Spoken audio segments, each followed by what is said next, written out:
This is week 3, part 3, in a series that I've entitled God Came Down.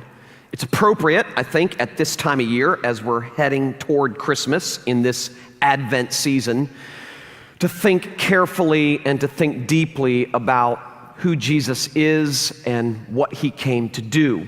And so the idea that God came down seemed fitting as we approach Christmas. And 2 weeks ago, we looked at Philippians chapter 2, and we examined two radical themes. The first was that God came. And I mentioned that oftentimes we fail to be swept off of our feet by the simple fact that God came. The arrival of God tells us two things. Number one, that things must be a lot worse than we think they are for God himself to come. And number two, he came because he came to set things straight. He came to make things right, and that fuels our hope. But we not only looked at the fact that God came, but we also looked at, from Philippians 2, how God came. It's an amazing passage that tells us something about the remarkable humility of God taking on human flesh and frailties and coming here to save us, coming here to clean up the mess that we made. And then last week we looked at what God came to say. And we looked at John chapter 8, and we saw that God came to speak two words. He came to speak a word of bad news, and then he came to speak a word of good news. He came to speak a word that exposes us and shows us our sin. And then he came to speak a word that exonerates us. He came to speak a word of diagnosis. And then he came to speak a word of deliverance, or as I've said before, he came to speak a word of accusation. And then following that word of accusation, he came to speak a word of acquittal. Well, this week, I want to spend a little bit of time looking at what God came to do. So, week 1, that God came, how God came. Week 2, what he came to say. This week, I want to look at what he came to do. And this is really, really important because there's a lot of confusion both inside the church and outside the church regarding what Jesus came to do. I mean, some people say that Jesus came simply to serve as an example, to show us how to live our life, that by watching Jesus's life, we would then learn how to live our lives. Other people say that he came to be a teacher, primarily, that he came to instruct us on how to live. And while it's true that we can and should learn a lot by watching Jesus' life and listening to Jesus' instruction, this passage tells us something different. It tells us something deeper. Jesus here, in fact, gives us his personal mission statement. There's no place in the Bible where you can go to find more explicitly Jesus in his own words telling us what he came to do. Here we find Jesus announcing his mission, why he came from heaven to earth. And the first thing to notice, and this was the thing that gripped me at first, the first thing to notice is that he didn't come to tell us what to do. That's fascinating to me. In fact, what he says here in these verses is that he came declaring what he was going to do.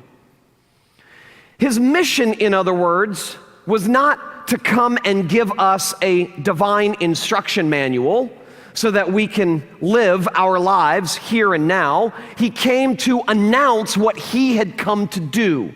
He came declaring what he had come to do. In fact, he tells us here exactly what that is. He came to set us free. And the reason that's so important is because we get the Christian faith all wrong when we conclude that it centers around the word do. We get it backwards. In fact, what the Christian faith centers around is the word done. It's about what he has come to do for us. It's not first about what we do for him. The Bible is not fundamentally about us and what we are to do. It's fundamentally about Jesus and what he came to do, and that's clear here. He comes announcing, this is why I've come. I've come to set captives free. I've come to bring about liberation for those who are oppressed. Well, this passage gives us bad news and it gives us good news. It gives us both. Last week we looked at the fact that Jesus came to speak a word of bad news, and then following that word of bad news, he spoke a word of good news. Well, this week what we see is that this passage, by virtue of what Jesus has come to do, gives us both bad news and good news. The bad news, he says, is that we are blind, poor, oppressed captives.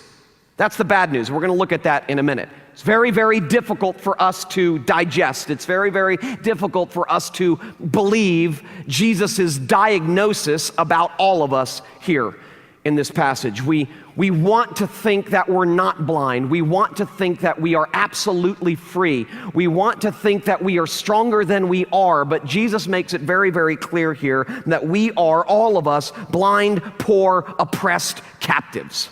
All of us. His diagnosis is universal. That's the bad news. The good news is that Jesus came to set the captives free, to restore sight to the blind, to liberate the oppressed, and to preach good news, the gospel, to the poor. In other words, if the bad news is that I am all of these things, the good news is that Jesus came for me. Now that sounds so basic, okay, and so fundamental, but oftentimes the way both people inside and outside the church think about God is that God is for the good, the all-star, the illustrious. That's who God is for. In fact, I remember a friend telling me a number of years ago that his now deceased father refused to darken the door of a church while he was alive simply because he never felt like he was good enough. Now, I know that can serve as an excuse, okay, for 1,000 different things. But the fact of the matter is, in some way, shape, or form, the church in his day communicated to him by either word or deed or both that the church is where all of the good people come. The church is a gathering of good people. And so we get it all backwards when we think that God came for the all-star, the illustrious, the good people. What we find here is that God came for the bad people. God came for sinners. And the fact of the matter is, we're all bad. We're all sinners. And so God came for sinners like you and me. That's the good news. The good news is that it doesn't matter who you are, what your background is, what you've done or failed to do. It doesn't matter how many times you've crashed and burned.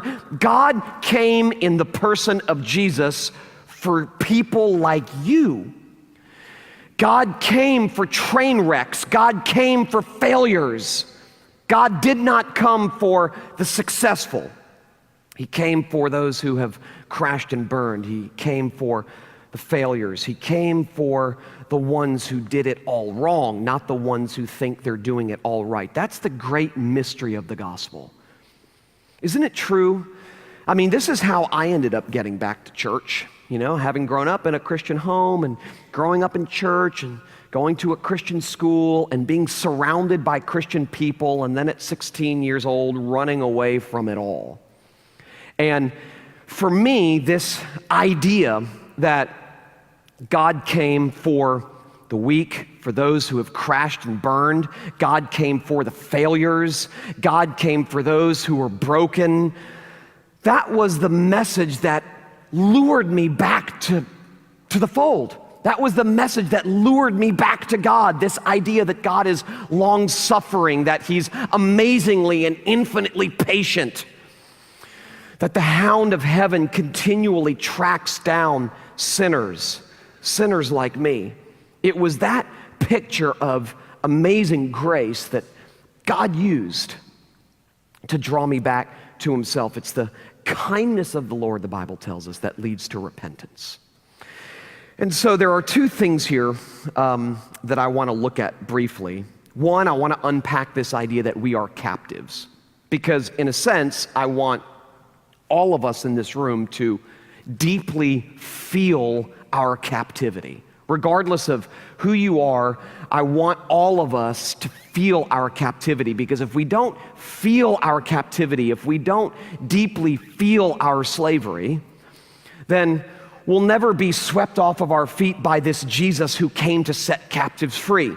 So I want to look first at the fact that we are captives, and then I want to unpack what it means that Jesus came to set the captives free.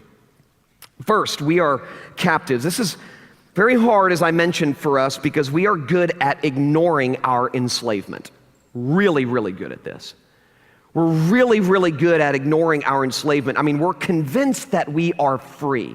We're convinced. But are we? Are you? Are you really free? Am I really free? Are we really free? Let me just ask a couple of questions that I had to wrestle with yesterday as I was thinking these things through. Are you free from our longing to be loved and accepted? Are you free from your longing to feel significant and secure? Are you free from your hunger, from your longing to be noticed and appreciated? You free from that? When your kids mess up, are you free to not be afraid that they might ruin their lives? Or when your marriage is breaking down, are you free to not be frustrated and hurt? Are you free to not cover up those parts of you that if people could see, they'd run away from you?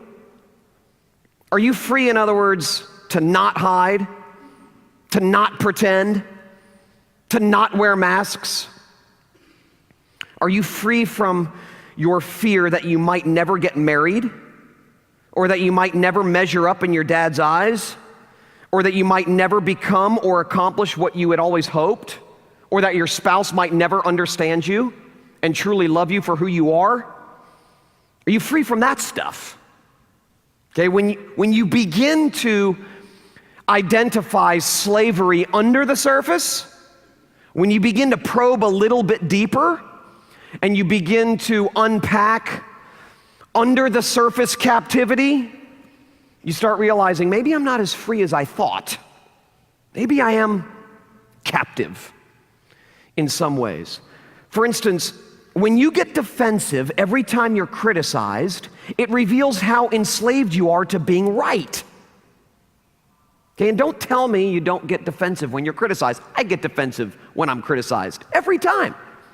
The moment I'm criticized, I have a Rolodex in my mind of reasons why what this person is saying is not true or entirely accurate. I've never heard anybody once criticize me where my initial spontaneous reaction was, "You're right." I might eventually get there, okay? I have a very persuasive wife, so I might eventually get to the point where I'm like, you know what, you're right. But it takes me a while to get there. Well, what does that reveal about me? What does that reveal about you? It reveals how enslaved we are to being right. That in order to feel like we matter, in order to feel significant, we have to be right. Or when you detach every time things don't go your way, it reveals how enslaved you are to winning. That if you don't win, if you don't end up on top, hey, if you don't get your way, then maybe you don't matter. Maybe you're insignificant. So what do we do when things don't go our way? Sometimes we detach. Fine. If you're not going to do it my way, then I won't contribute at all. I'll just take my ball and go home. Husbands, wives, you ever do that? Ever? Okay? I mean, when you detach, when things don't go your way, it reveals just how enslaved you are to winning, to being on top. When people don't notice the things that you do and you feel cheated, it reveals how enslaved you are to getting attention.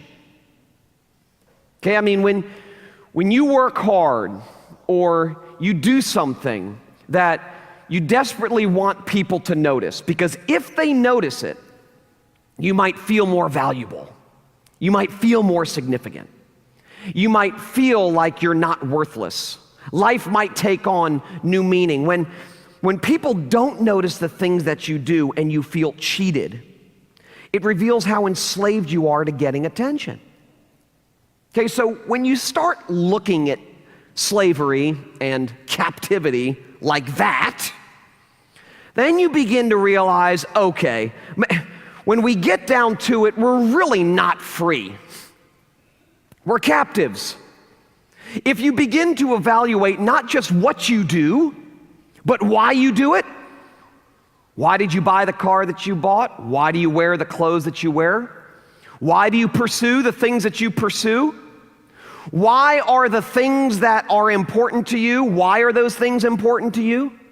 When you begin unpacking not just what you do, but why you do what you do, you begin realizing, okay, I'm doing these things to achieve certain ends that I feel like I need to achieve in order for me to feel important, in order for me to feel happy, in order for me to feel satisfied.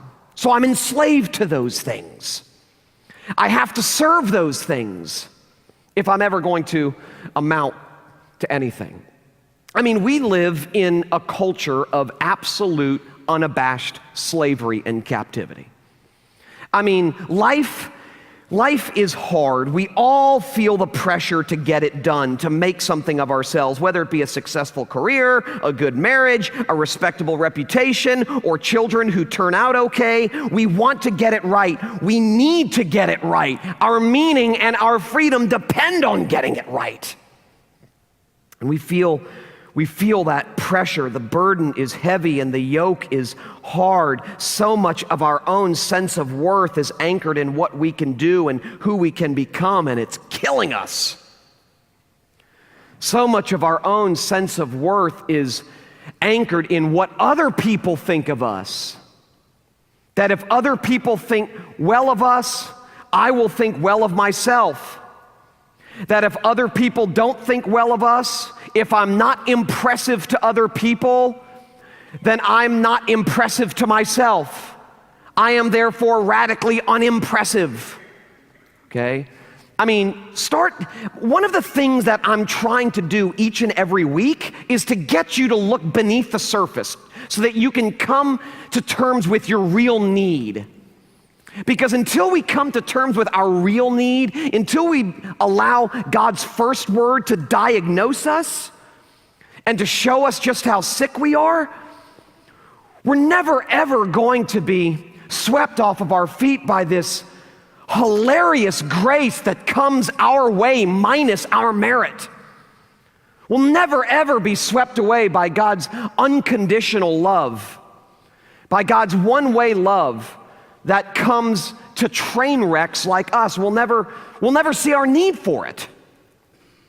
And so, as I said a couple of weeks ago, until we realize just how bad we are, we'll never realize just how good God is. And then all of this stuff that we talk about around Christmas time becomes just something seasonal.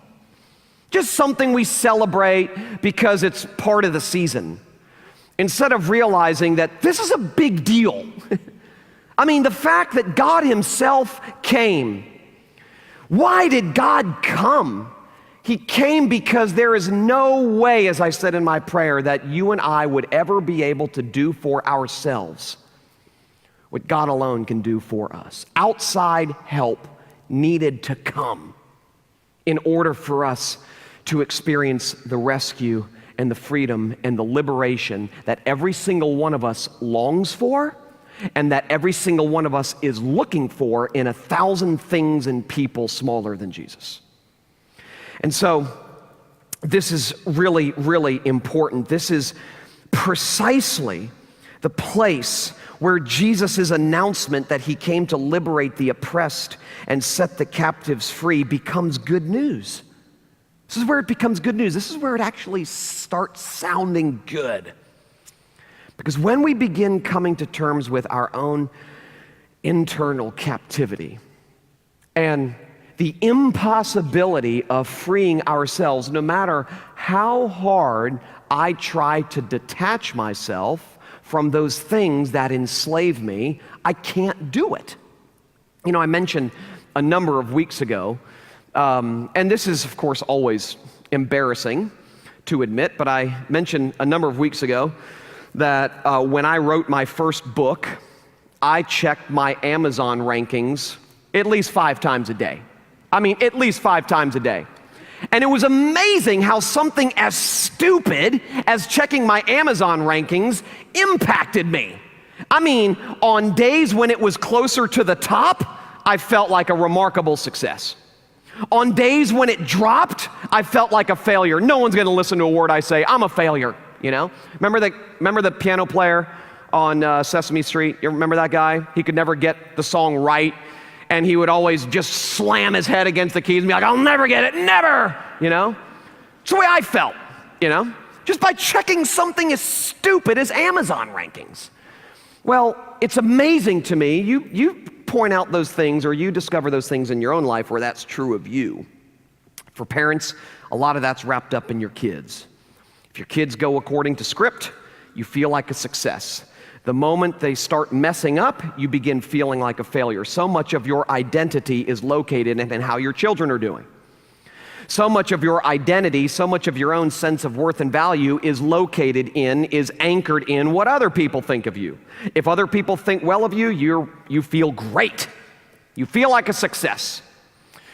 If other people are criticizing you, or other people don't like you, or other people are misunderstanding you, or whatever the case may be, you feel like a failure. You get frustrated.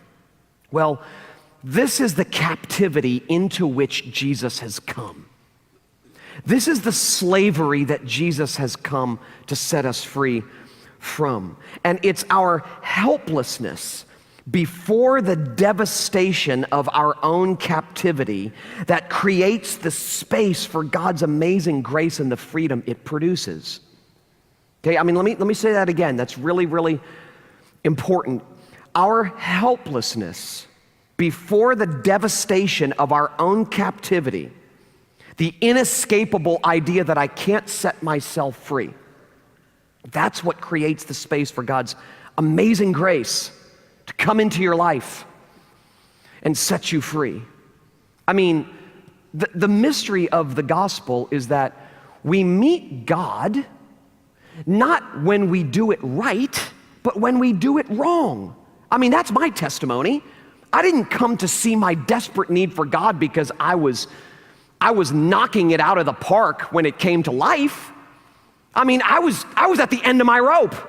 I had tried everything I knew how to try to secure happiness and satisfaction and peace and all those things on my own. And I was striking out left and right. I was at the end of myself. It's when we do it wrong. It's as we're doing it wrong. It's as we're honestly coming to terms with the fact that we can't make it on our own that God's amazing grace becomes real to us.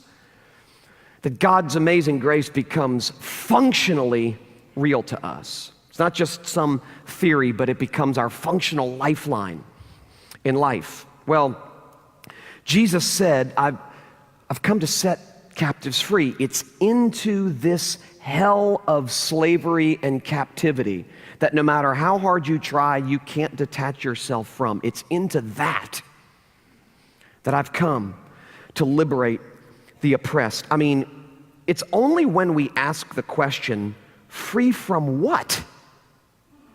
That we feel the liberating explosion of Jesus' words. I mean, it begs the question. When Jesus says in the synagogue that day, I've come to set the captives free. I mean, it begs the question, well, free from what?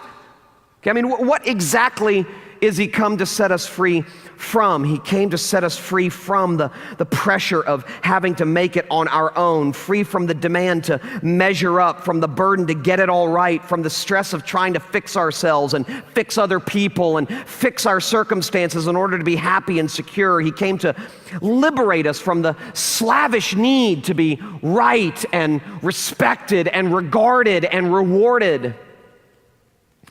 Because Jesus came to set the captives free, life ceases to be a tireless effort to establish ourselves and to validate our existence. As you've heard me say on numerous occasions, because Jesus succeeded for us, we're free to fail.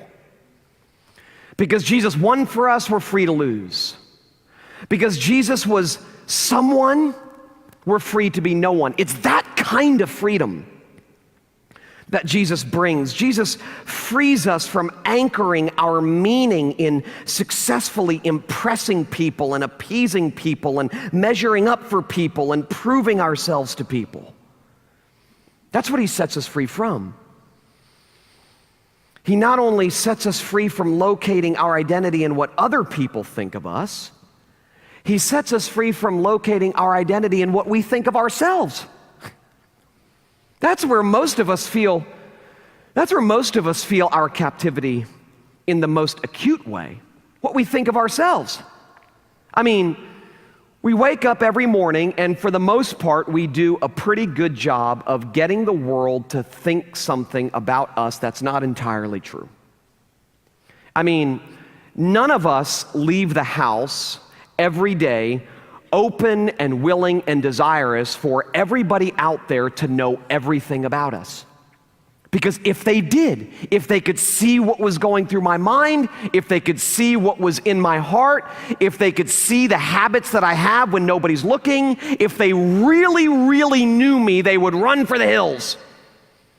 And so we feel this pressure to pretend. We feel this pressure to get the world to think something about us that's not entirely true. And if we succeed in getting other people to think about us what we have portrayed to them, then we feel relatively satisfied and we feel relatively successful. Well, Jesus not only sets us free from locating our identity in what other people think of us, he sets us free from locating our identity in what we think of ourselves. That's huge.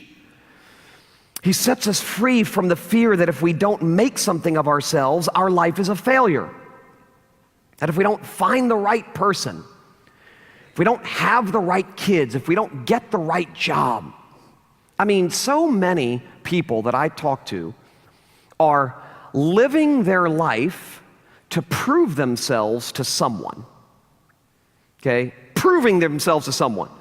I read a story in ESPN magazine not long ago about Urban Meyer, who's the head coach of Ohio State University now, was head coach of University of Florida. And it was a remarkably sad story about how all of his ambition and his thirst to succeed, and he has succeeded in remarkable ways as a head coach, that all of those things, his thirst to succeed was fueled by his desire to prove himself to his dad. That he basically grew up and his dad gave him the impression that if you do not succeed over here, you're relatively worthless. And so now he's this grown man, okay, in his late 40s, early 50s, something like that, who is still, with his own wife and kids now, who is still living life to prove himself to his father. Jerry Rice, same thing, okay? Unbelievable wide receiver, played for the godforsaken San Francisco 49ers for a number of years. There was a time in my life, I'm not gonna say it, never mind. I'm not gonna say it, it's terrible. You might never come back to church if I say it. Let's just say that God doesn't cheer for the 49ers, okay? Let's just put it that way.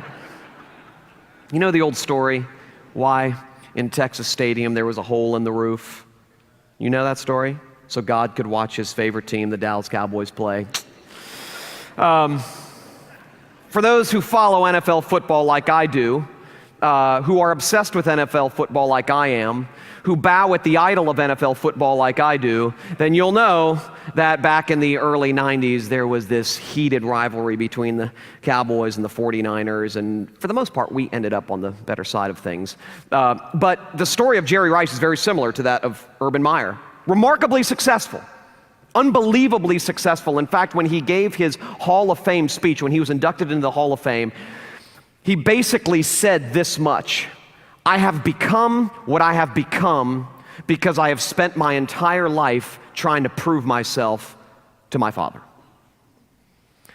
That I would not be, this is what he said, I would not be where I am today had my father given me the impression that whether I succeed or fail at football, he loved me anyway. The idea that his father's love was conditional on his success is what prompted him to succeed. Succeed as you may, that's absolute unabashed slavery. And some of us are in our 40s, 50s, 60s, 70s, and we still can't get our mother or father's voice out of our heads, telling us that we'll amount to nothing if we don't get this done. Some of us still have our first boyfriend or girlfriend's voice in our heads, okay? You know, you were heartbroken, you were broken up with. Maybe you were bullied in school. Maybe you didn't really do all that well in sports or whatever the case may be. I mean, you're out to prove yourself to the world that you're better, that you're stronger, that you're more successful than what your junior high classmates and high school classmates thought of you. Okay? Maybe you were an ugly duckling, you know, when you were in elementary school or middle school, and you're obsessed now with looking good. Why? Because you're desperately trying to prove to the world that you're beautiful, that you're not ugly. I mean, when we start thinking about slavery and captivity like that, it begins to describe every person in this room, okay? And so Jesus came to free us from locating our identity in who we are and what we do. He came to liberate us, to set us free from anchoring our worth and our value in how we look, or what we can achieve, or who we can become, or what we can get other people to think about us, or what we can get ourselves to think about ourselves. He came to liberate us from all of those things. The basic point here is this: Jesus came for captives. I'm a captive. Jesus came for people like me. That's the good news. It's almost too good to be true. I mean, it's at the point of our deepest need, our blindness, our poverty, our captivity, our oppression, that Jesus comes to us. And the amazing thing, okay, and we see this so clearly here, the amazing thing is that Jesus didn't call out, free yourself. Okay, he didn't hand me a paper clip and tell me to pick the lock. Okay, he didn't drop the keys on the outside of the prison cell and say, if you can reach them, you can let yourself out of the cage. That's not what he does, and that's the way a lot of us think about Jesus. We think God helps those who help themselves. I've told you this on numerous occasions. You know, there was a survey done where 65% of people inside the church thought that was a Bible verse, okay? I mean, God does not help those who can help themselves. God helps those who can't help themselves, and that's all of us. And that's what Jesus says he came to do. He didn't come and say, do more, try harder. And if you follow this checklist, you can be free. Okay? It's not what he says. He says, I have come to set the captives free. I've come to free you. Because you could never in a million years free yourself. I mean, those 4 words that describe me, that Jesus identifies here, that I am poor, that I am a slave, that I am oppressed, that I'm in captivity, blind, all of those things. Those 4 words that describe us are a hell of self-knowledge. You know how I use that word, okay? A hell of self-knowledge. Okay, I used it appropriately, all right? There are times when I use it inappropriately, but I just used it appropriately, all right? But I mean, those 4 words that Jesus uses here describe a hell of self-knowledge, okay? I mean, when we come to terms, when we come to grips with with the fact that this describes us, that these 4 words diagnose us, that these things show the real us that we hide from ourselves, the real us that we hide from the world,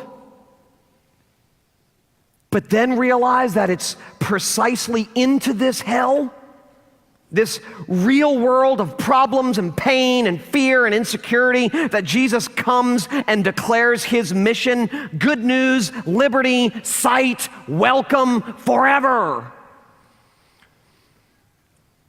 Because of what I've come to do for you. Please understand. And we get a lot of people who come to church during this season when they don't come to church at any other time during the year. And so let me just say this, for any of you for whom that might be true, even this morning, or listening online or wherever, the Christian faith is not primarily about what we do. I know that I keep saying it, but we keep believing that it is. I keep believing that it is. Not only do I live in the hell of trying to prove myself to others and to prove myself to me, I live in the hell of trying to prove myself to God. All of us do, in one way, shape, or form. And when the good word of Jesus comes my way as a reminder, a daily reminder, that the focus of the Christian faith is not the life of the Christian, but Christ, it sets me free. And it actually provides me with the boldness to be honest and say, I'm not okay. I'm not okay. I'm not as okay as I want you to think I am. I'm not as okay as I want God to think I am. I'm not as okay as I want to think I am to myself. So once and for all, O sinner, receive it. Once and for all, O doubter, believe it. Cling to the cross, the burden will fall. Christ hath redeemed us once and for all. Now we are free. There's no condemnation. Jesus provides a perfect salvation. Come unto me, O hear his sweet call. Come, and he saves sinners once and for all. You're longing for approval. You're longing for acceptance. You're longing to be loved. You're longing for meaning. You're longing for worth and value. Can be anchored in what Jesus has done for you, because now, because of what Jesus has done for sinners, we have God's approval, God's acceptance, God's affection. Because of what Jesus has done for us, our lives are infinitely invested with meaning and worth and dignity, regardless of how much we succeed or how often we fail. And that's what Jesus came to do. It's precisely what he came to do, to come into the mess of this world, to come into the mess of your life and mine and say, I got this. Come unto me, all ye who are weary and heavy laden. I'll give you rest. Okay, my burden is light. My yoke is easy. I'll get this done. And then from the cross he announces, paid in full. It is finished.